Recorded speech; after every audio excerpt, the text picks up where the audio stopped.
5-year-old girl forced by her father to do housework until she got fever and fainted, the doctor who later changed both of their lives. Before starting today's story, please adjust the volume on your device to a comfortable level so as not to affect your health and have the most comfortable moments with our characters. Mornings at Rosalinda often began earlier than the alarm clock. The first light didn't pierce through curtains, but touched the layer of dust settled on the soaring window frames, where it had long been forgotten that sunlight could also be a welcome guest. Outside, a crow swept its wings past a stone statue covered in moss, croaking a hoarse cry before disappearing into the ancient tree canopy. In the back of the house, water dripped rhythmically from the gutter onto the brick threshold, as if the house itself was listening to its own heartbeat. Within that house, children's slippers made of worn fabric shuffled softly across the marble floor. No one taught Sophia to step lightly, but she learned it from the way her father's eyes would touch each stone she accidentally scratched. The broom in Sophia's hands was almost as tall as she was. Each time she swept, her small body swayed like a leaf blown by the wind. She never asked why she had to wake before the sun. She didn't ask why the floor always had to be gleaming, even though no one ever came to visit. She only knew that if she swept slowly the day before, she would eat dry bread and sleep under the staircase that day. The sound of heels echoed from the top of the grand staircase, a sharp, even, and confident sound like the heartbeat of an antique gold watch. "There are footprints on the floor there." His voice resonated throughout the hall, not loud, but stern. Sophia subtly lifted her foot, intending to wipe the spot again. Her small, red-tinged hands gripped the broom handle tightly. She didn't look up. "If you don't finish before I come down for breakfast today, you know what will happen." Edward Montgomery stood on the third step from the bottom, adjusting his tie in the mirror. His light grey suit complemented the bright colours of the hall. His gaze didn't linger long on the child, as if she were just a piece of old furniture that needed dusting. The clatter of dishes echoed from the kitchen, mingling with the scent of toast and fried eggs, but Sophia smelled nothing. Her nose was stuffy, her throat was scratchy, and faint red streaks began to spread lightly across her neck. The side door opened, and Mary stepped through, carrying a silver tray laden with hot coffee and buttered toast. She glanced at Sophia, kneeling to scrub a stain near the base of the wall. Her eyes landed directly on the child's red-hot nape. She bit her lower lip lightly, continued on, without a word. Ellen, dusting a large painting at the end of the hallway, sighed softly. She didn't turn around, only glanced in the mirror, seeing the small shadow struggling at the foot of the statue. Her hand tightened on the cloth for a second, a very small movement, then continued to wipe with repetitive, steady motion. Sophia staggered to her feet. The broom was too heavy for her strength this morning. Her breath rasped like wind whistling through a tightly closed window. She coughed, a dry, hacking cough, then bent down again. A voice arose from behind her, not loud, but it made the entire hallway hold its breath. "Sophia." Ellen's voice. The child stopped, turning her head. Ellen approached, bending lower than usual. "Give me the cloth. Let me clean the bottom part for you." I can do it," Sophia said softly, her voice hoarse. "I know, but let me help. No one needs to know." Ellen's hands were rough, but when they touched Sophia's shoulder, they were gentle and considerate, as if she were holding something fragile. At the end of the hallway, Edward's shoes echoed again, and then straightened up, retreating toward the painting. Her face was expressionless. He walked past, sniffing. "There are still stains on the floor, and the child still can't finish." No one answered. Sophia quietly bent down, continuing to scrub. Her hands trembled, her chin trembled. Ellen still stood there, her eyes looking straight ahead, but this time her hands were clasped tightly behind her back. In the kitchen, Mary placed a tray on the table, pouring herself a glass of water. She stood by the window, looking out at the backyard, where Laura's, Sophia's mother's white rose trellis used to be when she was alive. The morning breeze blew gently, rustling the curtains. Mary exhaled a long, slow breath. "The child won't withstand this winter," she whispered, not knowing who she was saying it to. That room was never truly quiet. Even if no one spoke, no one walked through, it was still full of old sounds. The rustling as wind whistled through the cracks in the windows, the creaking of the wood under the floorboards, the ticking of the grandfather clock ringing evenly as if to remind, time in this place does not die, only shrinks back. Amidst the dusty, dark brown library, rays of sunlight filtered through the thick, hazel-colored curtains, falling in slanted streaks, shining on the back of a child struggling to climb a wooden ladder. No one knew exactly how much she weighed, only saw that each time the child tried to reach higher, the entire ladder would sway slightly. The cough burst out without warning. She quickly covered her mouth with her worn sleeve, then looked around. No one was nearby. The smell of old wood, the smell of musty paper, and the thick layer of dust on the spines of the books crept into her nose, making her eyes sting. The child tried to wipe the dust with a damp rag, but the small particles suspended in the air seemed to cling to her lungs. Downstairs, the clattering of pots and pans echoed softly, as if the kitchen was trying to talk in whispers. Mary, with her dark-striped apron and soft-soled shoes, entered the library. She stopped at the threshold, glanced up at the small shadow on the ladder, then looked around. "Come down here for a moment." Her voice was soft, enough not to echo. Sophia carefully stepped down each rung. The child's eyes didn't ask, but her gaze was full of suspicion. Mary opened a faded floral handkerchief. Inside was a piece of toast and a few thinly sliced apples. "Take this. Don't let anyone see." "I haven't had breakfast yet." Sophia hesitated, then nodded. "Thank you." "Don't say thank you. You need to eat. You look like the last leaf of the season." Mary turned away, her voice trying to remain calm. But as soon as she reached the door, she glanced back, seeing the child hiding the piece of bread in her coat pocket before turning back up the ladder. At the end of the room, Ellen was ironing a tablecloth on a long wooden table. The iron was old, making a steady hissing sound. The heat caused the steam from the cup of tea beside it to rise hazily. She looked up, catching sight of Sophia trying to wipe the faint layer of dust on the highest shelf. Her small feet tiptoed slightly, her hands gripping the railing tightly, each movement steady, cautious to a frightening degree. Ellen said nothing, only watched intently through the mirror propped up in the corner of the room, the kind of old copper-plated mirror often used in old houses that had grown too accustomed to hidden gazes. The last handkerchief was folded, the worn embroidery as if it had been washed hundreds of times. Ellen lifted it up, folded it tightly once more, then stopped mid. Her hand froze, remaining on the edge of the ironing board as if a thought had suddenly weighed heavily on her wrist. "Sophia!" The call was not loud, but in the air that was thick with the smell of cold tea and the lingering heat from the iron, it was like a thread pulling the entire room to a halt. Sophia was startled. Her small shoulders trembled slightly, but she didn't fall off the ladder. Her thin hand still gripped the wooden railing, while the cloth hung down, limp as if it no longer had the strength to hold on. "Yes?" The child's voice rose, almost a breath. Ellen came closer. She stopped on the second rung, still a distance from the child. She didn't look directly at her, only directed her gaze toward the window where the sunlight streamed long onto the floor. "Did you know your mother used to like this room?" Sophia didn't answer immediately.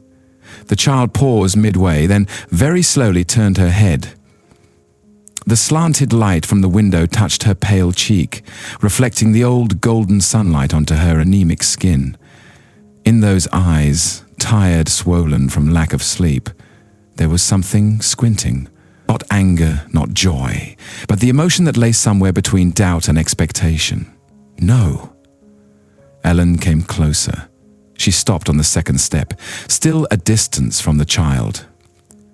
She didn't look directly at her, only directed her gaze toward the window where the sunlight streamed long onto the floor. A long time ago, Laura used to sit in that corner, near the foot of the bookshelf, right under the broken pane of glass that had been taped back together. She wasn't afraid of dust, didn't complain when she saw mice running past, but she would often fall silent when looking at the empty spaces on the shelf. Ellen pointed to a small space between two bookshelves, where the sunlight couldn't reach, and the dust clung thickly like old moss. She said, the scariest thing wasn't what people saw, but what no one bothered to look at, especially in a room full of old books. Sophia lowered her head. The child's shoulders drooped slightly. Her hand placed the book back on the shelf, the movement so slow that the sound of the spine rubbing lightly against the wood could be heard. Nothing was too clear, but Ellen sensed a bit of unsteadiness in the child's chest, like a dried leaf. Touching it would break. "Did anyone ever see my mother when she was sitting here?" The question echoed lightly, like dust, but it made the entire room tilt. Ellen didn't answer immediately. She looked toward the hazy light on the wall, where the sun and shadows met like the boundary between what had happened and what had been forgotten. "I saw and remember." She took another step, reaching out to place her hand lightly on Sophia's shoulder. Not strong, not weak, not to coax or force, but the touch of someone who had lost someone, and was now trying to convey a remaining presence. The air suddenly became thicker.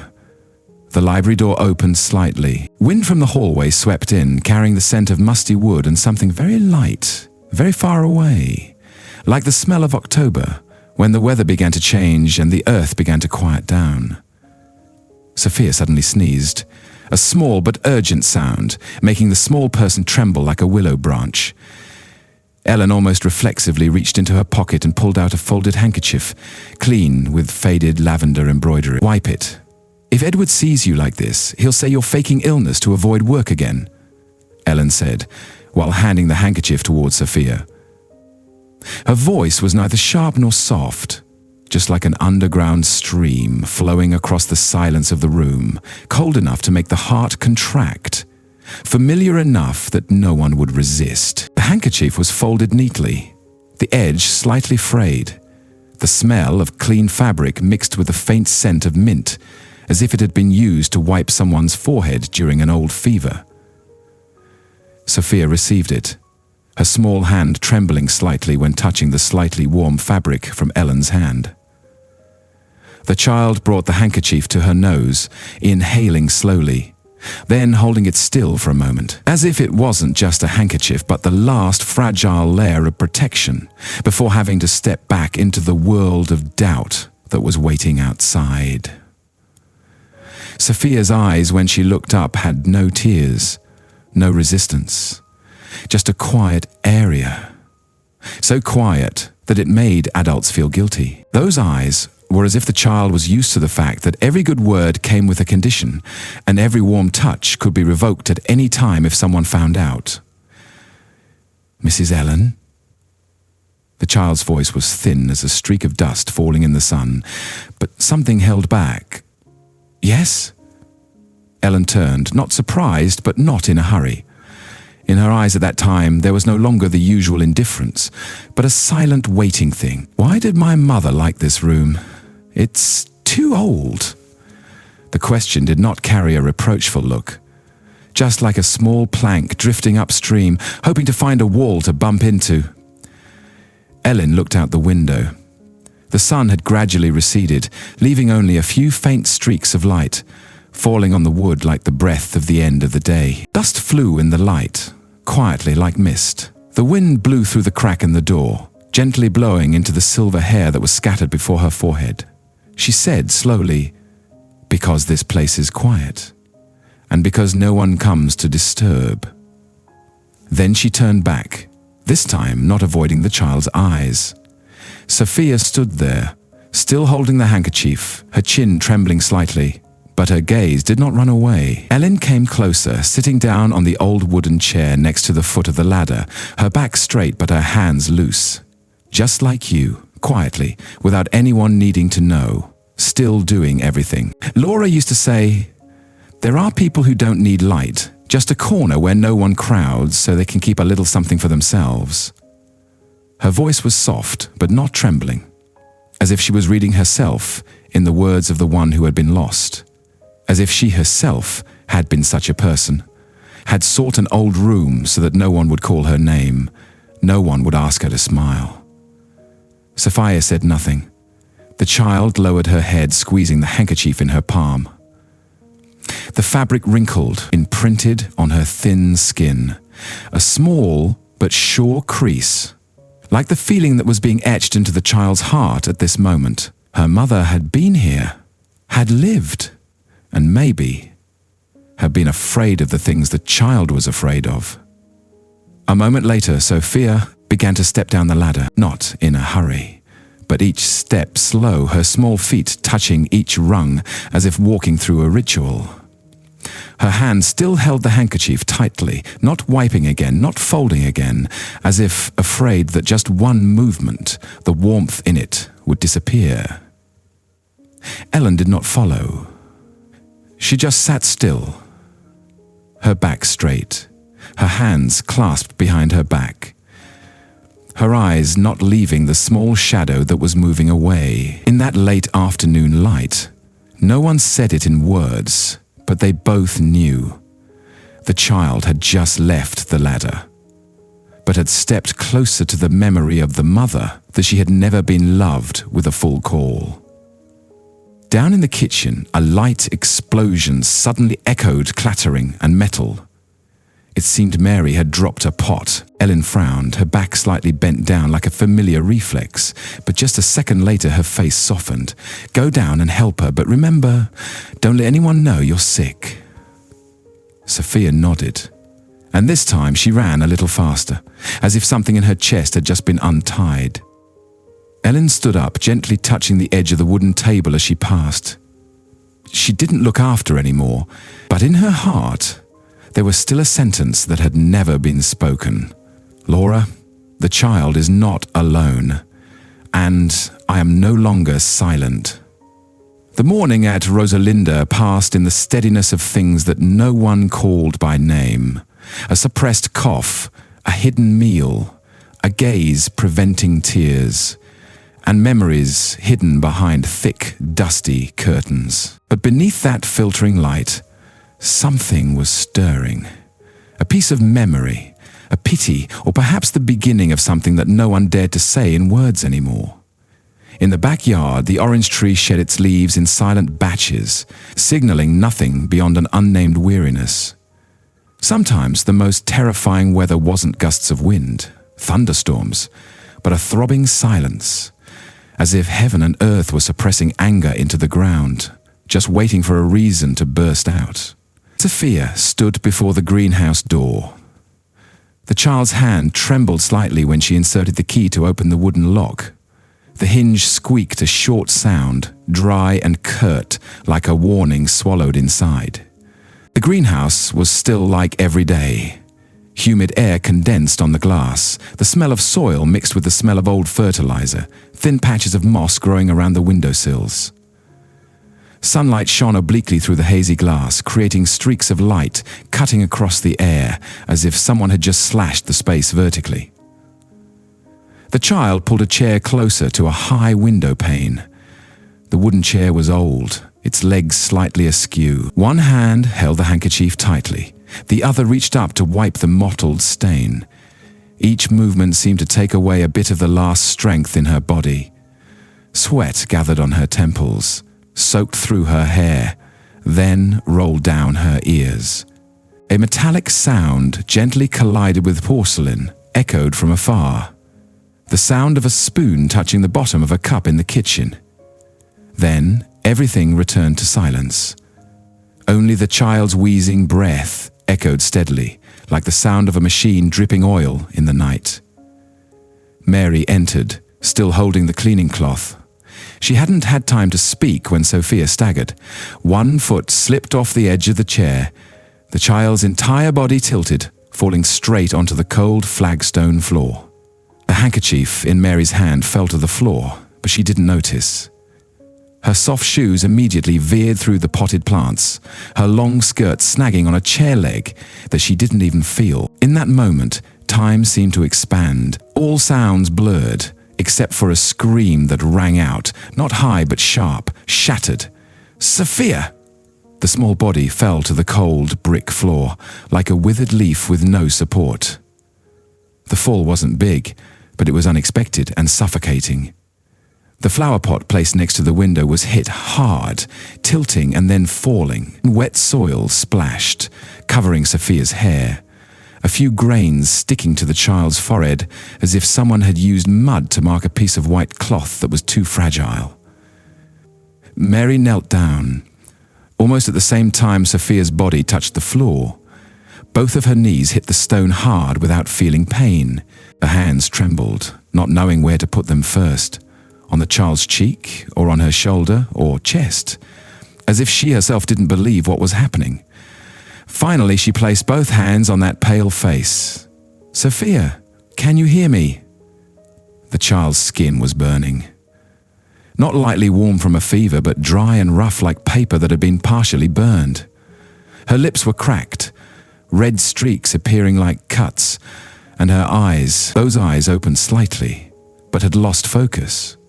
Like a lamp that had run out of oil, only reflecting the light of what was around, but not emitting anything anymore. Mary let out a soft hiss, as if all the air had been forced out of her chest. Her voice broke. No longer the woman who had been wary of Edward, no longer the person who had slipped bread into the child's hand each morning. She was a grandmother, a woman who had known how to hug her child, had known how to lull her grandchild, and had just had all of that snatched away by someone. "No, not now, don't..." The sound of hurried footsteps echoed from the hallway leading in. Ellen appeared, her hands still holding the cleaning rag that she hadn't had time to drop, and in that moment she was no longer the cold housekeeper, but a woman running through her own fear. When Ellen saw Sophia lying there, her face suddenly changed. All the wrinkles, all the traces of time seemed to gather around the corners of her tightly pursed mouth, and in her eyes was something that was both like water and like a knife. "Has she been like this since morning?" Her voice was hoarse, but decisive. Mary only nodded. Her eyes were red, her hands clutching Sophia's shoulder, as if afraid that if she let go, that small body would turn into smoke. "I knew, but I also thought it was just..." Ellen didn't wait to hear the end. She turned, flinging open the linen cabinet in the corner of the greenhouse. The neatly folded tablecloths were yanked down like stage curtains being pulled up for a play that no one wanted to see. Ellen pulled out a large white cloth, spreading it quickly on the floor, her eyes not leaving the child. Both women lifted Sophia up, not with technique, but with desperation. The child's feet dangled down, her knees had no strength, and when placed on the cloth, she groaned, a very small sound, like the wind blowing through a crack in the door on a winter night. Each breath was a battle. Each inhalation was a life or death negotiation. Ellen took a bowl of water nearby, wetted a cloth, then pressed it on Sophia's forehead. The movement was no longer gentle but hurried, almost roughed, because the trembling in her hands wasn't from cold, but from helplessness. "We can't wait any longer," she said without looking at anyone. Her voice was deep, stern, and didn't allow for objection. Mary opened her mouth, then closed it. Her lips had turned pale white. Then, as if a part of her woke up, "If Edward knows, he will." Ellen turned back. This time her eyes were like steel that had been heated red. "What will he do? Beat us like he beats the child? Fire me? Or call the police for daring to save a child's life?" No one answered, because there was nothing to say, and because deep down they knew she was right. The wind began to rise outside the garden, threading through the cracks in the glass, sweeping in like invisible hands, turning over the fears hidden deep in the heart. The greenhouse door swayed slightly, the hinge creaking like an ancient groan. A heavy grey cloud passed over, covering the entire room with a gloomy light, making everything seem to have all its colours sucked away. Sophia exhaled sharply, then hissed a hoarse sound, seemingly a scratch from inside her small chest. Both women simultaneously bent down. Mary took the small hand, bringing it between her own two palms. The child's skin was cold and dry like musty paper. She pressed her forehead to Sophia's fingertips, beginning to whisper, not clear if she was soothing, praying, or simply trying to grasp an invisible string, pulling the child back. "You'll be okay, do you hear? It's almost over. I'm here." Ellen stood up, walking quickly out the door, not looking back.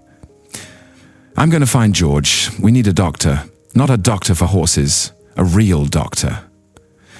Mary looked up, her eyes frantic. "Do you know anyone?" "There's someone. Living 2 fields away. He used to be a doctor, quit his job, but sighed. I heard he's never refused a child." And she went, not needing to bring anything but determination. In that greenhouse, there was only one woman and a child lying on the edge between life and death. But Mary didn't cry. She had no more tears, only trembling hands, still not letting go of that small hand. And each whisper, like suppressing a past full of regret, "I won't let you go anywhere. Not when you haven't even been able to live properly." Outside, the wind whipped against the old roof tiles. Tree branches swept rustling on the glass. In that cold house, 3 people, one old, one middle-aged, one little girl lying unconscious, huddled together under a tablecloth, like people waiting for the storm to pass. Ellen came to the door once more. "Prepare the child. I'll be right back. We're taking her away tonight." Mary grasped the child's hand tighter, then whispered, this time as if speaking to herself, "Whatever happens, the child can't die here." The dirt road connecting Rosalind Estate to the forest behind was only for gardeners and the few times George led horses to the fields. Between the dry trees in late autumn, the ground was muddy because the rain that had lasted for 3 days hadn't receded. Mud clung thickly under George's boot soles, heavy like his mind when listening to each word Ellen had blurted out urgently just now. "Where is he?" A wooden house behind Mason's farm. No nameplate, no doorbell, just knock, he'll open. George didn't ask more. He just nodded and left. Wind slapped his face. Raindrops began to fall lightly. He pulled his coat collar up high, his hand gripping the reins of the oldest horse in the stable. It was no longer strong enough to run, but durable enough to endure bad roads. Inside the greenhouse, light from a small oil lamp placed next to the head of the bed flickered, as if wanting to dissolve into the air. Mary took off her apron, covering more blankets on Sophia's chest. The girl no longer groaned, but her breathing was still rough, like pulling through a wet cloth. Each time the child's chest fluttered, Mary closed her eyes, as if waiting, then opened them to follow the next time. The sound of wind whistling through the crack in the glass, each beat steady, like the long breath of someone standing right outside the wall. "Hang on, you haven't even known how salty the sea is." Her voice was almost hoarse. A knock echoed in the night.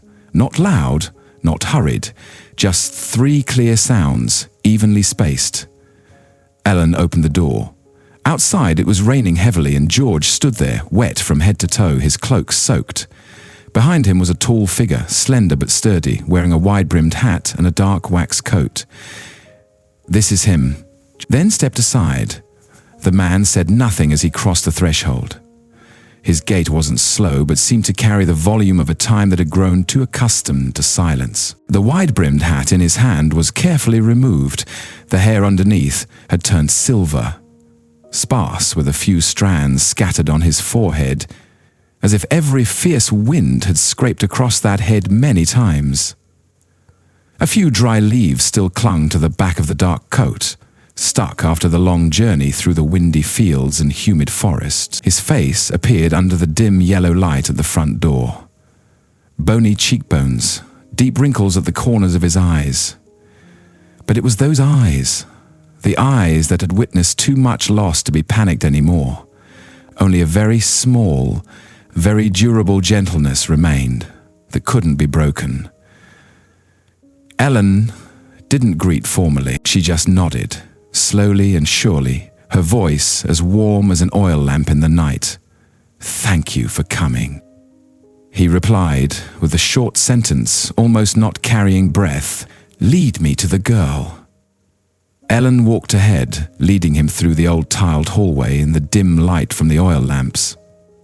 The small room at the end of the hallway was temporarily cleared with a few mattresses covered with white cloths. There was no bed, no medical equipment, only the effort of those who were too tired but still refused to give up. Sophie lay there, small and silent like a precious porcelain object that had been accidentally dropped in this rough world. The child's face was so pale that it seemed to no longer belong to the present. Her lips were dry, red, and her small forehead was scattered with a few strands of hair matted with sweat. The doctor wasn't in a hurry. He knelt down next to the mattress, quietly removing his leather gloves, then reached out to Sophia's forehead, touching lightly as if listening to the warmth leaving. He didn't need to ask anything.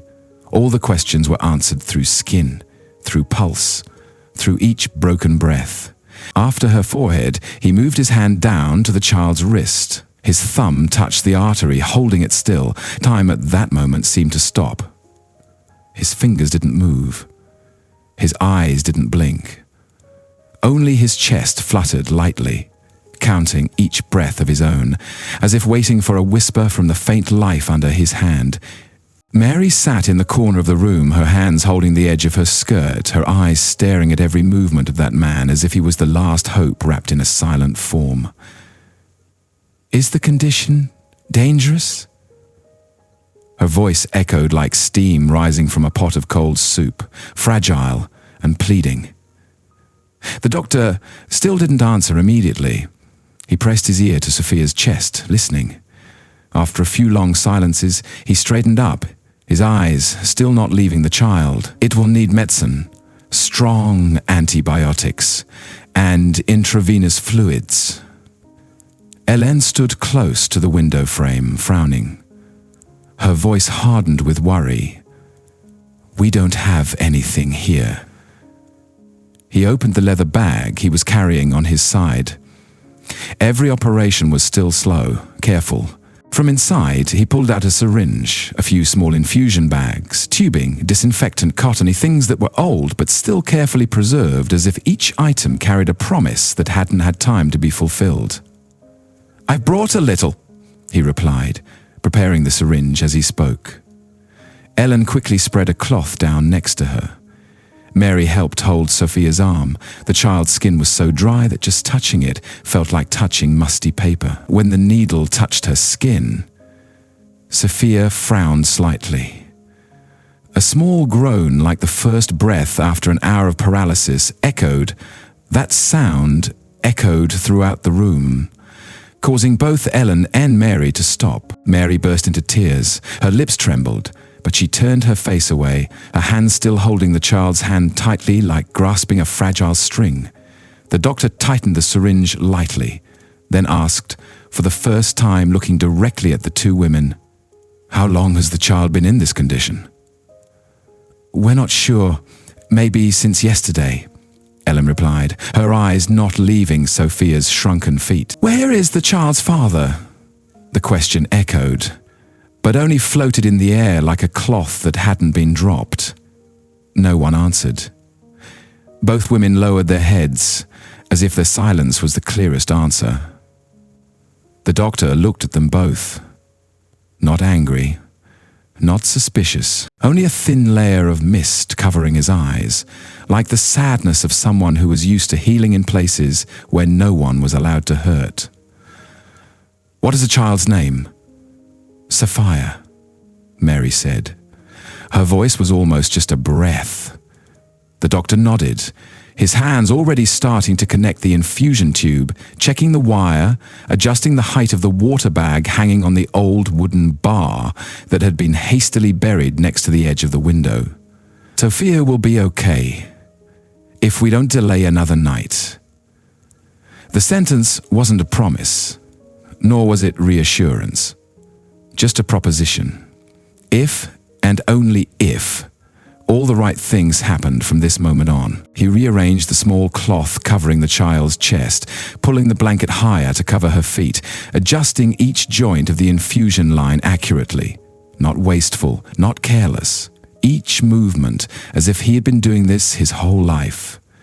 Then he turned to Ellen and said in a very even, very calm voice, "I'll be here tonight.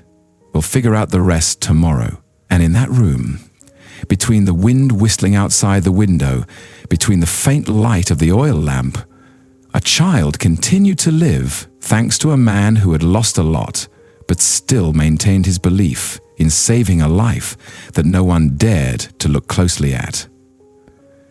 George carried another wooden chair in, placing it next to the window. The entire small room now only had the sound of rain hitting the roof, the sound of wind twisting on the window frame, and the faint breath of a child who didn't know that she had just been pulled back from the edge of the abyss by the hand of a stranger. Someone who had never promised anything, but had kept his silent vow to himself. Never turn your back on a child. At the end of the row, shaded by oak trees, where fallen leaves covered the path and the old white fence leaned over the years, a light yellow house appeared, as if it had never belonged anywhere but in wordless dreams. The house wasn't big, but was cared for, as if the owner still believed in kindness, even though the world had run out of that belief. The high-wheeled wooden cart slowly rolled across the dewy lawn, pulled by George. Sophia lay quietly on the thin mattress lined with cloth, surrounded by clean blankets and the remaining warmth from the long night. In front of the porch, the doctor, now having removed his old coat, leaned his hand on the railing, his eyes quietly following every movement of George, as if admiring a part of the memory that had been gathering dust. "Put the child in the room on the left." His voice was calm, but didn't hide the fatigue in his breath. "That room used to be my daughter's." No one asked more. Clara, the young woman with the appearance of someone who had been familiar with pain, came out from the back door. She held a tray of hot tea, steam swirling around her gentle, unmade-up face. "I've prepared the bed and warm water." She stopped when her eyes touched Sophia's pale face. Without anyone saying anything, Clara stepped back, bending down next to the girl, placing her hand on the child's cheek, as if greeting a strange creature from some distant planet, where no one called fear by something from an unknown planet, where no one names fear, but everyone knows where it lives in themselves. The bedroom had thin curtains, soft pillow fabrics, and walls painted in a pale ivory color, as if it had given way to the light. No words were spoken as Sophia was placed on the bed. Only Clara carefully opened each button, changed the cold cloth, and slowly wiped the child's face with warm ginger tea. The doctor stood near the window, where the late afternoon light thinned, flickering and reflecting on the glass frame dyed with the ash-grey color of winter. He didn't move, as if he were framed into that scene, a part of the wall, a part of the room, a part of the time that had long stopped flowing. His hands were clasped behind his back, not only to maintain his posture, but as if trying to hold on to something that had slipped out of his hands. A dream, a child, a reason to continue healing. Clara still sat by the bed, her hand placed on the cloth covering Sophia's chest, feeling each heavy breath through the warm fabric. Her voice rose, light as a breeze. "Did you ever have a daughter?" That question wasn't to start a conversation, but like a silent note touching the strings of time. The doctor didn't turn around. He only nodded slightly, his eyes still gazing out the misty window frame. Yes, 10 years old when she left. Clara paused, her hands stopping, folding the cloth, only resting on Sophia's chest, where the little heart was still trying to beat, slowly and steadily, as if counting down to something unknown. What illness? The question burst out like a habit of someone in medicine, but filled with hesitation. The doctor took a very soft breath, as if needing to gather the last warmth of memory to answer. Not an illness, a car.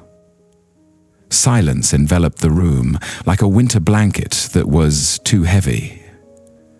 No one said more. Clara closed her eyes, her hand unconsciously stroking Sophia's chest, as if trying to tell that little heart, "Don't follow that path." A moment later she asked softly, changing the subject, but still in the broken rhythm of memory, "What is her name?" "Sophia," he replied, for the first time taking his eyes off the window to look toward the bed where the skinny child was lying in the dim light. "Beautiful name." Clara smiled lightly as if whispering to herself. "Her mother named her," he said, his voice even as if recounting a truth that didn't need explanation. "And her father?" The doctor paused for a second, then spoke, this time clearer, cutting like a knife. "Don't ask." Having said that, he left the window frame, walking toward the wooden table next to the wall.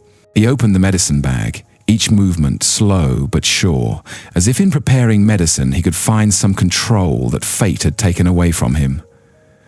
Clara poured a cup of hot tea, the steam rising mistily on the surface of the water. She placed it gently in front of him, then called softly, "Dad." Her voice softened, not because of embarrassment, but because the words after that were heavier than she imagined.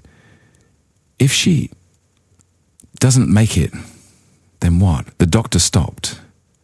He didn't answer immediately, only turned back to look out the window. Out there, a small sparrow was stretching under the wet tree canopy.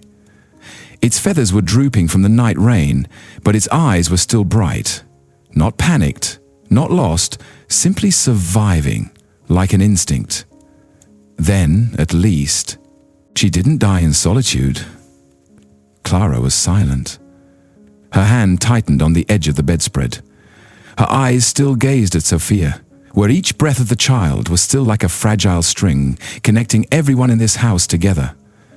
A moment later, she asked again, "And if she makes it?" The doctor looked at the cup of tea, then looked straight into Clara's eyes. "Then we'll think about it." Just one sentence, but containing a lifetime, where belief wasn't something readily available, but something that needed to be recreated every day through every remaining breath. When the doctor entered to check, he saw Sophia dozing, one hand gripping Clara's shirt sleeve.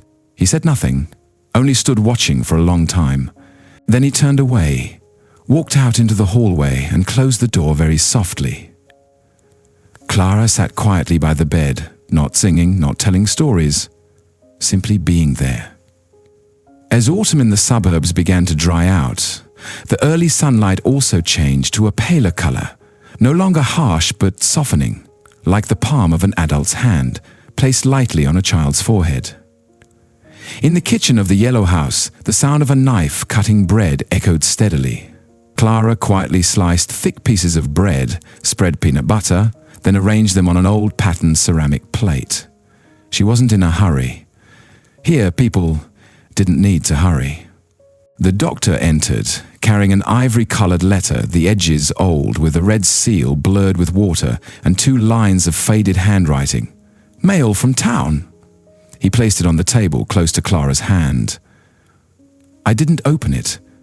Addressed to you?" Clara wiped her hands on her apron, frowning at the letter for a moment before opening it. The smell of old paper wafted out like a forgotten memory. Clara stood silently by the stove, her hands still wet with dishwater, her palms smelling of soap and peppermint essential oil. The letter was placed carefully on the wooden table, next to the still steaming teapot. The paper envelope was ivory, the edges slightly frayed, with a red seal blurred with water, and a shaky handwritten note. To M's Clara Reed, confidential. She sat down, her fingers trembling as she separated the edge of the envelope. The paper inside wasn't thick, but it seemed heavier than its length and thinness. Each line of text seemed to be tapped into her chest. Tapped lightly, but not soft. From Mrs. Roslin, Clara said softly. A law office in the center of town. Her voice both read and drew the paper out, her hands holding the edges as if afraid that what was on it would vanish if she dropped it. Her eyes touched the first line, short words but impossible to turn back. Based on the will records of Mrs. Laura Aguilar de Montgomery. Request to confirm the legal heir. Clara looked up, her lips slightly open, as if hoping someone else would misread it for her. Laura is Sophia's mother. The doctor didn't answer immediately. He still stood there, leaning against the kitchen cabinet, the midday light hitting the outline of his cheekbones that had been marked by time. His eyes didn't look at Clara, nor at the letter, but toward the silent hallway leading to the room where the child was still sleeping. As if he were looking through the wall, going back dozens of years, stopping before another door where a woman with long hair often sighed before her shift. She used to be a nurse at the city hospital, he said slowly and clearly, as if reading the name of a shadow that had faded with the dust of time. The same shift as my wife.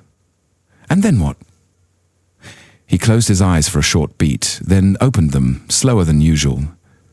Disappeared? No one mentioned it? Suddenly quit her job, no reason. We thought she moved away, or perhaps wanted to start over somewhere where no one knew her name. Clara lowered her eyes, bringing the paper closer to her chest, as if keeping it from trembling with her hand. Her voice lost a beat. Her will leaves all inherited assets from her maternal lineage to her daughter. The name on the paper is Sophia Aguilar Montgomery. No one said more. The kitchen became very silent. The ticking of the oven suddenly echoed, a steady sound like a heartbeat under the skin, repeating strangely. Clara turned to the second page. Her eyes stopped at a handwritten line under the property section. The father's name is also there. She looked up, her lips slightly pursed. Edward, the doctor said without needing to look at the paper. His voice was deep and sure, as if it had been lying quietly in his memory for a long time, just waiting for the opportunity to speak. Clara sat down, no longer reading. The letter was still in her hand, but her eyes had wandered, no longer stopping at the text, but drifting along a different stream of emotion, deeper, heavier. If so, he's the owner of Rosalind Estate. Her voice was even, but her eyes still trembled. And Sophia is the legal heir. The doctor nodded slightly.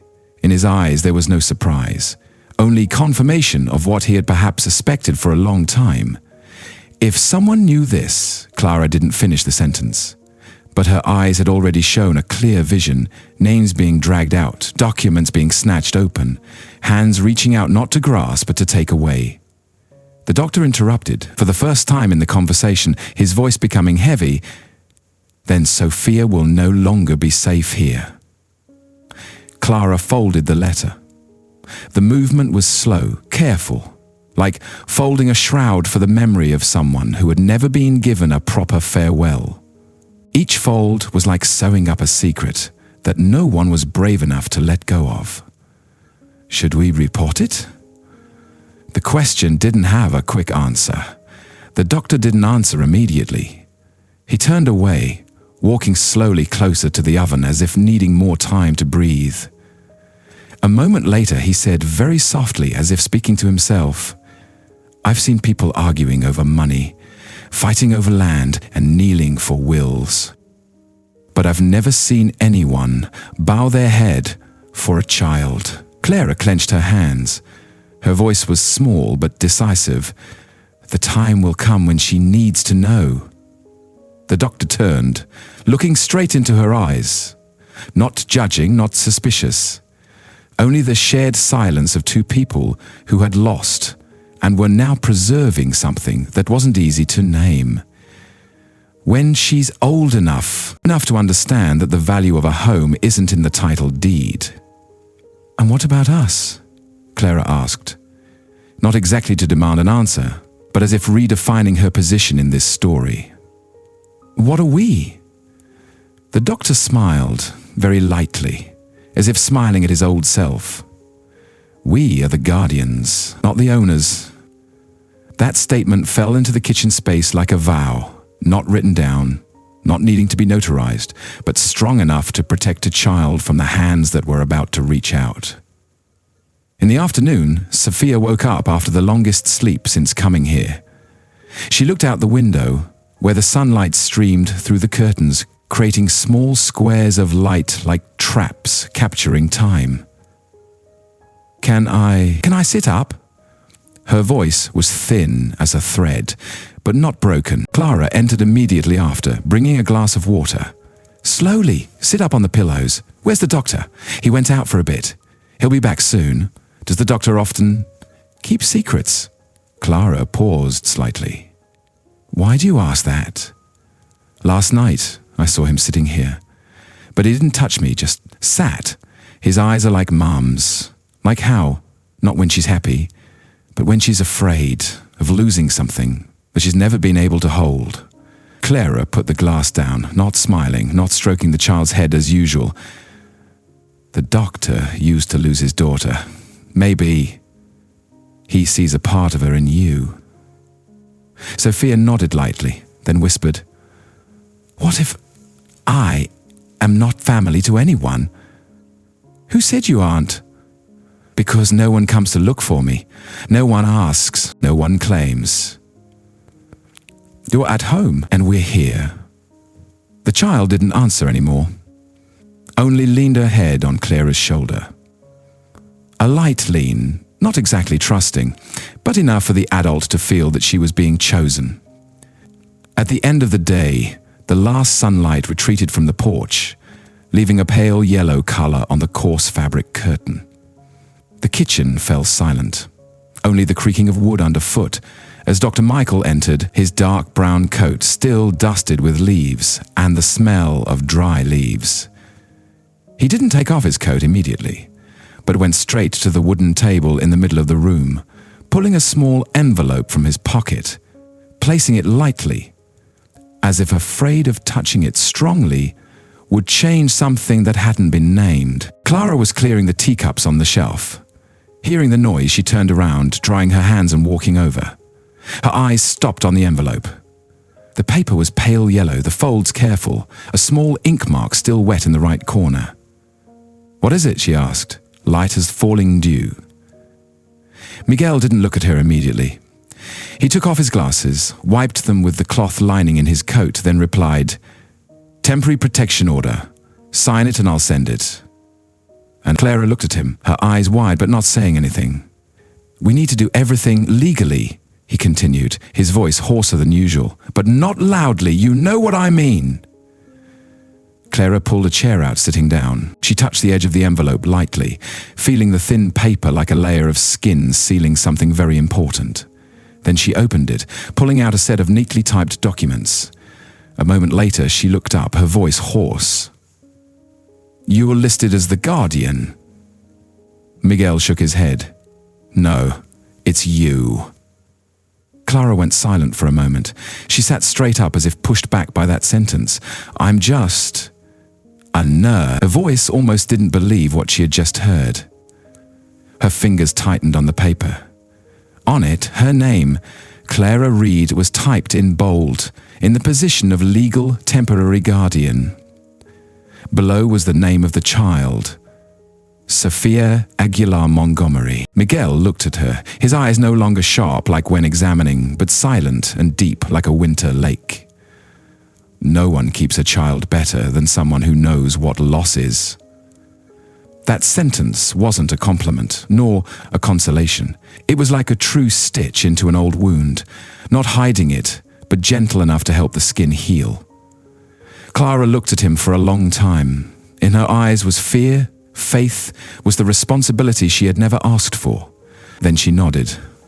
A slow nod, not strong, not decisive, but a promise. In that small house, a bigger story began. Not because of the will, not because of the money, not because of ownership, but because a child had survived. And because there were people who, when given a piece of life that was lost, didn't hesitate to become a shelter, even knowing that perhaps one day rain and wind would return. The next morning, the early winter sky had a type of sunlight that people couldn't name, both pale and clear, both weak and persistent, like a persistence of nature. The sunlight wasn't warm, but it wasn't cold either. It was like the hand of someone who had loved, placed on the shoulder of someone they had abandoned. In the backyard, where she had been abandoned for many years, Clara was squatting. Her hands weren't wearing gloves, her fingers were covered in soil, her dark fabric coat was rolled up to her elbows. She wasn't planting anything, only pulling weeds around an empty patch of soil, as if preparing for a season that she wasn't sure she would be able to welcome. The doctor used to call it the habit of someone who still hopes. Behind her back, the sound of small footsteps echoed softly, cautiously. Clara didn't turn her head. She only paused when she heard the familiar voice echo, low and hesitant. "Can I help?" Clara turned around. Before her was Sophia. The child's hair was braided to one side, wearing a pale blue sweater that Clara had just finished knitting this morning. The sleeves were still too long, touching her fingers. She stood slightly bowed, her hands clasped together. "You want to help?" Clara asked, softly. "Yes." Clara patted the patch of soil next to her. "Then you sit here. Pull these weeds. Gently, just pick a small handful at a time." Sophia sat down, imitating Clara's posture exactly. Her small hands groped into the damp soil, pulling each dry root out of the ground.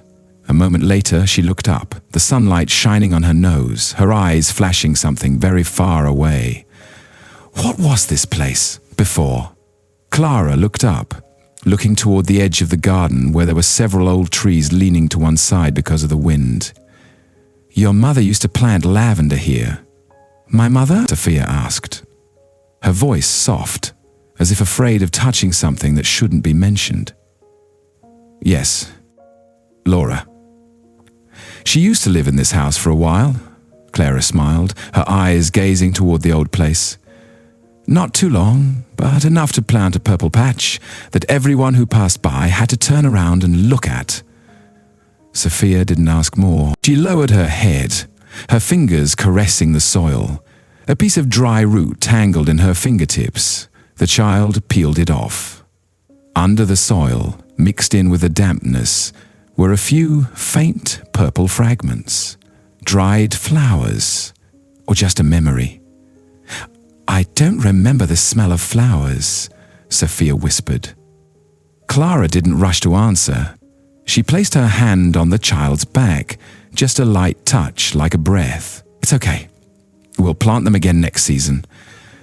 Then you'll remember the smell of something you've never smelled." Sophia nodded. For the first time, her face wasn't bowed, but looked up, looking straight at the open sky above her head. And somewhere, under the brown soil, the old seeds were perhaps shuddering awake because of a promise, because of a small hand, because of a home that had chosen to keep people. In the evening, when it was completely dark and drizzle began to fall lightly on the porch, Clara's small house was immersed in a peaceful silence. The kind of silence that only appeared after long days full of change. In the bedroom, the soft yellow light from the table lamp spilled down on the beige blanket where Sophia was lying, covering her forehead with a small halo like a gentle solar eclipse. Dr. Michael sat by the bed, holding a cold stethoscope, pressing it lightly on the child's thin chest. The heartbeat echoed steadily in his ears, a fragile but steadfast song. He tilted his head, listening as if talking to that little heart. When he was sure, he took off the stethoscope, placing it to the side, his eyes still following the child's face. "How are you feeling today?" His voice was soft, enough not to break the tranquility of the room. Sophia turned her head, her round eyes appearing under the light. "I haven't coughed," she replied, as if both reporting and checking herself. "Very good." He nodded lightly. "Can you eat?" Sophia thought for a moment, then held up 3 fingers. "I ate 3 spoons of porridge." He smiled. Not the neat smile of a doctor satisfied with the treatment results, but the smile of someone grateful that there was still tomorrow to continue. "So you're healthier than yesterday." He began to pack up his tools, putting the old leather medical bag away. But before getting up, a small, hesitant voice rose from under the blanket. "Doctor." Miguel stopped, turning his head. "What is it?" Sophia pursed her lips, then said slowly, each word as if being taken from a place very deep in her heart. "Can I ask something?" Miguel didn't rush to answer. He sat back on the edge of the bed, his hands placed on his knees, his eyes softening. "You can ask." Sophia turned to face him. Her face didn't look as tired as it had a few days ago, but there was still some doubt, some worry of a child who had never been allowed to ask anything. "Can I call Clara, Mum?" That question made the air in the room slow down a beat. Not because of surprise, but because of the sudden frankness of a little heart that was gradually opening. Miguel was silent for a moment. He placed his hand on the bed rail, looking straight into the child's eyes, eyes that were no longer fearful but still searching for a place to belong. "Have you asked her?" Sophia shook her head. "Not yet. I'm afraid she won't like it. Afraid she'll think I'm not enough." Miguel lowered his head, then shook his head softly. "You don't need to be enough. You just need to be real. So try it." He patted the child's hand lightly, then got up, leaving the room with footsteps as silent as the wind in the garden. The next morning, the rain had stopped. The sky was grey, the light leaking through the window, making the kitchen pale. The steam from the kettle rose vaguely, swirling around Clara's high ponytail. She was making tea, her familiar hands pouring boiling water into the cup, the movement slow as if she had done it hundreds of times. Sophia sat at the table, propping her elbows on the wooden edge, her hands clasped together. She watched Clara, her eyes as attentive as if preparing to do something great. Then, very softly, Sophia spoke, small as the wind blowing through the crack in the door. "Mum, I want more honey." In that moment, time seemed to freeze. Clara didn't turn around immediately. She continued to pour tea, her eyes looking toward the tilting cup. A beat later, she smiled, a smile that didn't need to confirm anything.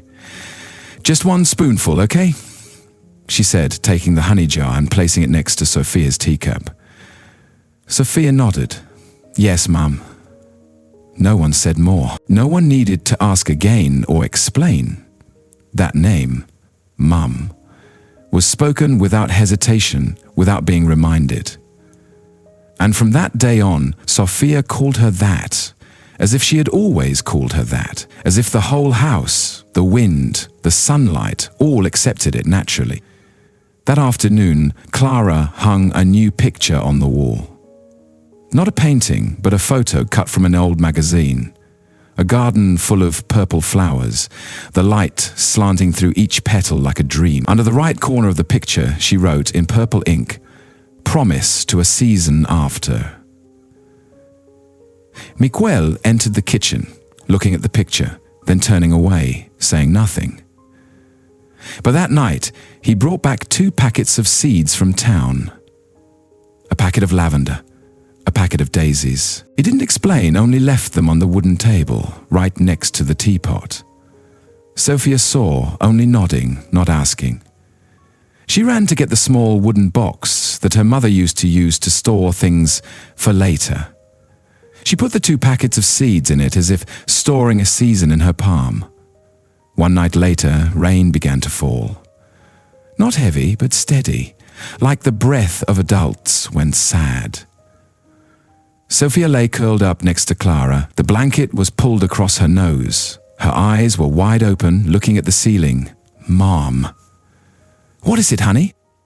Clara replied softly, her hands still running through the child's hair. "If one day I have to go, then what?" Clara paused for a moment. "Go where?" "Anywhere." Clara squeezed the child's shoulder lightly. "I'll go with you." Sophia was silent for a few seconds, then asked again, "If you can't go with me?" Clara looked up at the ceiling, her voice deepening. "Then I'll wait. Here." Sophia didn't say more, only snuggled closer to Clara. "I don't want to go anywhere. I want to be here." Clara put her lips on the child's forehead, whispering, "Then just be here, honey." Outside, the early winter moonlight cast a silver light on the roof. The small sign outside the gate still swayed gently in the wind, and from inside the heart of a mother, once Laura, now Clara, was continuing to beat to a new rhythm. The rhythm of unlocked doors. The rhythm of a house that knew how to call people by the right name. That house used to be silent. Now it had the sound of paintbrushes, the sound of children reading quietly, the sound of adults tapping lightly on the wooden door frames to check if they were secure. No need to change the foundation. Just change the way people entered, and the way people were called by name. That morning the sky wasn't sunny, but it wasn't raining either. Clouds drifted lazily as if examining the yellow house on the small dirt road. The wind blew lightly, enough to ring the wind chimes on the porch. Something Clara had hung from last year, but only now rang evenly. Clara carried the old striped cloth, wiping the round table in the living room one last time. Outside, the doctor was tying the long wooden chair with new leather straps bought from the town market. He didn't ask much, only asked one question last night. "Is the child ready?" "Sure," Clara replied. "And are we?" "We'll learn with her." The social worker's car arrived earlier than expected. An old minivan, painted grey, slightly peeling at the edge of the door. The back door opened. A middle-aged woman wearing a khaki fabric coat stepped out, holding the small hand of a little girl tightly. Sophia watched from the window. That little girl wore a worn brown sweater. Her left hand grasped the adult's shirt, her head bowed, her eyes hidden behind messy hair. Clara stepped out, smiling. "Hello, I'm Clara." The social worker nodded, introducing briefly. "Her name is Lucy. 6 years old, doesn't talk much, has a history of night terrors." Clara bent down to Lucy's eye level. "Do you want to come inside? There are warm cookies and a cat that likes to lie on the porch." Lucy didn't answer, only grasped the adult's shirt tighter. A light touch on the child's shoulder caused all three to turn around. It was Sophia. "I used to be like you." Her voice was small but clear, not stumbling. "At first, I didn't know where I was and who was good, but now I know." Sophia reached out her hand, her small palm opening wide. "We'll go together." Lucy didn't speak, but after a few seconds, her hand left the social worker's shirt, touching Sophia's hand lightly. Not a tight grasp, just an agreement, as fragile as a hair. In the living room, butter cookies baked by Mary from early morning were golden brown. The smell of butter mixed with the smell of cinnamon lining the tray made the space both warm and strange enough for Lucy to feel invited, not forced. The round wooden table was placed near the window. 4 people sat around: the doctor, Clara, Sophia, and Lucy. The cookies were broken into small pieces, tea was poured to fit the hand, and the story began not with words, but with guests. Clara looked at Sophia, nodding slightly. Sophia turned to Lucy. If you want, there's still an empty corner on that wall. My mum and I painted it. You can draw something." Lucy raised her eyes to look at the lavender wall. A simple painting, a line, "Our home," and below was a circle of 3 people. Lucy didn't speak, but then she put the half-eaten cookie on the plate, stood up and walked closer to the wall. Her hand still trembled. Sophia walked beside her, not asking anything. When Lucy picked up a crayon, Sophia didn't stand close, only sitting down on the floor a sufficient distance away, as if wanting to say, "You don't need to be strong right away. I'll wait." Lucy drew a small tree. No leaves, no roots, just the tree trunk and 2 branches reaching out. She looked for a moment, then put down the pen, turning her head. Not smiling, but not bowing her head anymore. In the afternoon, all 3, the doctor, Clara and Sophia, went out to the garden together. Lucy didn't participate. She sat on the windowsill, hugging a pillow, observing. The doctor dug the soil to plant daisies. Clara scattered the seeds. Sophia watered. Everything happened quietly, but something in the air had changed. After dinner, Clara cleaned up the dishes, while Sophia and Lucy stacked storybooks on the shelf. When Sophia stepped out to get more books, Lucy tugged lightly on Clara's sleeve. "Ems, Clara." Clara turned back. "Yes?" Clara nodded, unable to hide her tears. She turned her face away quickly, pretending to fold the blanket. As night fell, the 2 small beds were placed close together. Sophia lay on her side, her eyes wide open, whispering, "Do you know? Today is the first day you came, but it's not the last." Lucy turned, nodding slightly, "Because I won't let you go anywhere." Lucy held Sophia's hand for the first time. Not perfect, not certain, but real. Clara stood at the door, seeing that scene. In the darkness, Mary gave her a handkerchief. "Don't wipe your tears. Let the child see you also know how to cry." Clara didn't wipe.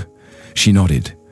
And in that small house, for the first time, people heard the sound of laughter of 2 children who had thought they couldn't laugh anymore. That Saturday morning began with a thin light, piercing through the pale clouds like diluted milk. The air wasn't cold or warm, only faintly smelling of hay and old ash from the woodshed where Clara had promised herself that she would clean one day, but always hesitated. Today, she stood before the old wooden door, carrying the striped cloth that Mary used to cover the cakes waiting to cool. The door creaked open, the light sweeping in like an uninvited guest. The smell of damp wood, falling ash, and old paper rose from the ground. Clara sniffled, not because of allergies, but because of the feeling that stung when that smell touched her memory. The woodshed wasn't big. A low wooden table, a few old toolboxes, and a broken-legged bookshelf placed diagonally in the left corner. Dust covered thinly like powder. Clara bent down, moving each box one by one. When she pulled the cloth cover down, she saw a dull brown iron trunk, the lock dented, with 3 blurred letters carved by hand. L. Clara's heart tightened. No need to guess, this was what Laura had left behind, what Miguel had never dared to open. She gently lifted it up, placing it between the table.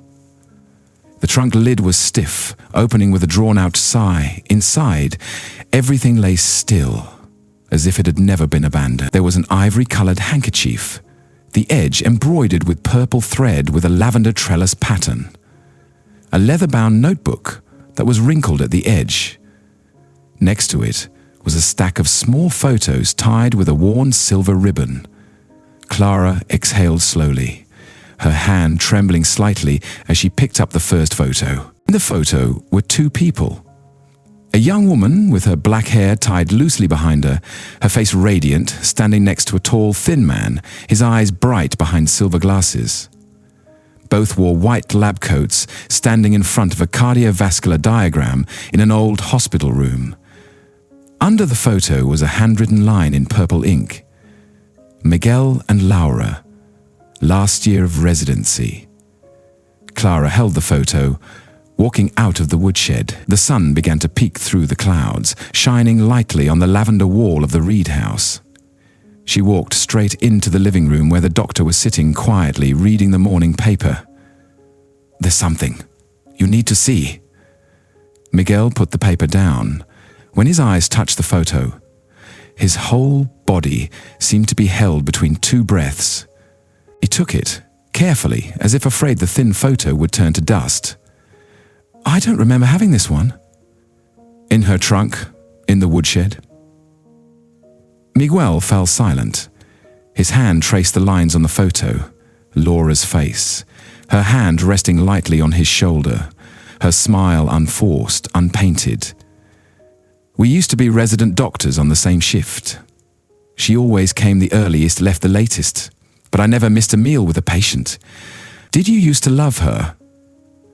Miguel didn't answer immediately. Finally he said softly, "We used to have a chance, but the timing was always wrong. And sometimes love isn't enough to keep someone." Clara opened the notebook. The pages were brown, but the handwriting was still clear. A page in the middle was written in purple ink. "To Miguel, if you still hold your heart after all the times we couldn't hold each other back, then I want you to know my heart has never stopped beating for what's right." Miguel put his hand on his forehead, nodding slightly. "I used to think I had stopped finding a reason to stay in the profession. Perhaps Laura knew that." Clara stood up, walking into Miguel's old office. She opened the drawer, taking out the old medical kit. From inside, she pulled out a stethoscope that had turned copper. The ear pads were worn, and the name LA was engraved on the back. Miguel breathed heavily. "I don't remember keeping this." Clara placed the stethoscope in his hand. "Perhaps it was still waiting for you, like her." He walked toward the wooden shelf hanging the retired objects. He quietly hung the stethoscope up, not saying a word, as if returning a part of his heart to where it belonged. That afternoon, Sophia sat under the porch, her head resting on Clara's lap, her arms around the photo of her mother. The child didn't ask much, only flipped through Laura's notebook, reading with her eyes and remembering with her heart. "Mum used to heal people, right?" "Yes." "So now I'll heal sadness." "Here," Clara smiled. "You're doing it already." Before dinner, Sophia took chalk and wrote more on the lavender wall. "Here, Mum's heart still beats." And below that, a new circle. 4 people standing next to each other, this time with hands holding hands. That night, when everyone had finished washing the dishes and Clara was pouring tea, Miguel stood alone in his office. The dim light reflected on the wall with the stethoscope hanging. He didn't touch it, only looked. As if talking to Lara in a language only those who had lost could understand, he said softly, not sure if it was to her or to himself. "The children will keep your heartbeat, and this time, I'll stay." Early in the morning, when the dew still clung in long drops to the tips of the grass, and the sun was still hesitant on the horizon, a silver car stopped before the white wooden gate of the Reed house. The iron door wasn't locked, as Clara had written in the notebook left on the table. "If you come and no one answers, just come in. Here we don't lock the door to those who are looking for their way back." The young woman stepped out of the car. Her hand held a little boy of about 4 years old. The child's eyes widened, looking at the small yellow house with the purple flowers that were beginning to bud on the windowsill. She knocked, even though she knew it wasn't locked. Clara stepped out, her hand still covered in flour.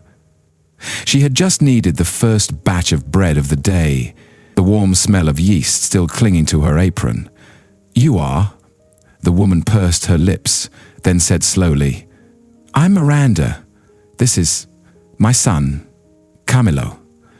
We don't plan to stay long, just need a place for the night." Clara looked into the mother's eyes. She didn't see a plea nor arrogance, only the quiet wariness of those who had run too much but still hadn't reached where they needed to be. Here, no one needs to ask to stay. Come in. Caleb was led into the kitchen, where Sophia and Lucy were rolling dough together with Mary.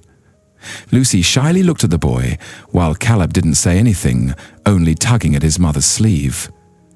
Sophia stepped back, her hands covered in flour, holding out a cookie shaped like a cat, grimacing. Want to try shaping it? My cat cookies may not be pretty, but they taste better than pretty cat cookies when baked. Caleb looked at his mother. Miranda nodded slightly. The boy stepped slowly towards Sophia. Lucy shifted to the side, letting him sit in the middle. Not speaking, just a nudge, enough for Caleto to know that that spot had been saved for him. Clara led Miranda to the garden. She sat on the long wooden chair, rubbing her hands together. I ran away from my husband, not beating, but colder than beating. Caleb. Started dreaming that he didn't have a name. I couldn't wait for him to forget my voice before leaving. Clara didn't ask more. She only said, "Here, we help children remember how to call themselves by name, and help adults remember how brave they used to be." That evening, when the whole family gathered around the dinner table, Dr. Michael brought out a small wooden frame, newly made this afternoon. Inside the frame was a handwritten piece of paper. "Here, there is no need to knock. Just come in." Laura Sophia brought a small chair closer to the lavender wall. She used chalk to write a new line. "If you're lost, I'll be waiting at the threshold." Caleb stood right below, starting to draw a star. Next to it, Lucy quietly placed her hand on his shoulder. There was no loud laughter, but there was real laughter, short, even bursts like breaths after a deep sleep. That night, Clara went to check each window, each lock, then stopped before the front door. She placed her hand on the doorknob and withdrew her hand, not locking. Sophia looked at her mother from the stairs. "Aren't you locking the door tonight?" "There's no need tonight." "Why?" "Because the last person has arrived." Sophia nodded, not asking more. Before going to bed, Caleb crawled over to Lucy's bed. "Sister, are there ghosts here?" Lucy laughed. "Yes, really? They're the people who used to be sad, then stayed and became love. But they don't scare anyone." On the lavender wall, the old line was still there. "The house opens its doors to those who have no home." Below, there was now an added line, written in childish handwriting, "and closes when the heart is warm enough." After many months had passed, when Sophia had gradually recovered and was living a new life in the arms of Clara and Dr. Michael, one winter morning, a shiny black car stopped in front of the gate of the Reed house. Inside was lawyer Beatrice, Mrs. Roslin, who had followed the entire process of the case from the initial will letter. Accompanying her were 2 employees from the Child Protective Services and a representative of the Provincial Family Court. During a closed dialogue in the living room of Clara's house, lawyer Beatrice turned over each file, copies from Laura's will, detailed medical reports of Sophia from the time she was taken out of Rosewallen Estate, and especially the report of Dr. Michael, along with the testimony of Mary and Ellen. All were stamped, notarized, and grouped together in a thick file. Beatrice said, her voice even and decisive, "We have submitted the file to the regional court with evidence of child labor, emotional abuse, and especially the refusal of medical treatment leading to Sophia's life-threatening condition. Mr. Edward Montgomery will have to stand trial." "And what about the property?" Clara asked, squeezing Sophia's hand softly. Beatrice looked toward the child sitting on the chair, holding tightly to the teddy bear that Calla had given her. "Rosalind Estate is the legal inheritance of Sophia, but because she is not yet of age, all assets will be managed by the guardian appointed by the court. And here, the protection file clearly states the name Clara Reed." The air in the room thickened. Miguel stood silently for a moment, then only exhaled, relieved. "And Edward?" he asked. Beatrice replied, "Stripped of all guardianship rights, prohibited from approaching minors and awaiting trial. If convicted, he will face a prison sentence of 5 to 8 years. Outside, a light breeze blew through the just sprouted lavender garden. No one said more, but everyone understood. The harshest punishment wasn't in the sentence, but in the fact that a father was forever erased from his daughter's gentle memories. That night, Sophia sat writing in her mother's notebook. "I didn't choose where I was born, but now I've chosen where to grow up." One evening, when all the family had washed the dishes and Clara was pouring tea, Miguel stood alone in his office. The dim light reflected on the wall, with the stethoscope hanging. He didn't touch it, only looked, as if talking to Laura, in a language only those who had lost could understand. He said softly, not sure if it was to her or to himself, "The children will keep your heartbeat, and this time I'll stay."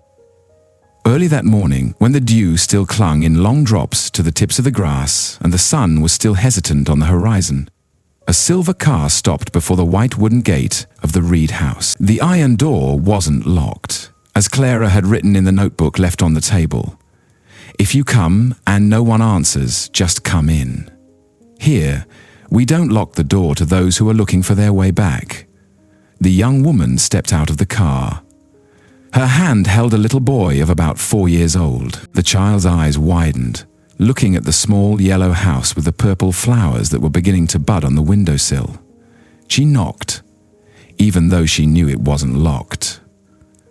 Clara stepped out, her hands still covered in flour. She had just kneaded the first batch of bread of the day, the warm smell of yeast still clinging to her apron.